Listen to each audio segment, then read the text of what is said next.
பறிச்சு நட்டு போடு சின்ன கண்ணு, தண்ணிய ஏத்தம் புடிச்சு இறச்சு போடு செல்ல கண்ணு. நாத்த பறிச்சு நட்டு போடு சின்ன கண்ணு, தண்ணிய ஏத்தம் புடிச்சு இறச்சு போடு செல்ல கண்ணு. கருத நல்லா விளைய வச்சு மருத சில்லாட வச்சு,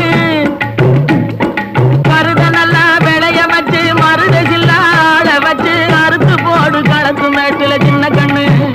நல்லா அடிச்சு தூக்கி அளந்து போடு செல்ல கண்ணு. என்ற பல்ல காட்டுறீங்க, அட வேலையை பாருங்க. கருத நல்லா வச்சு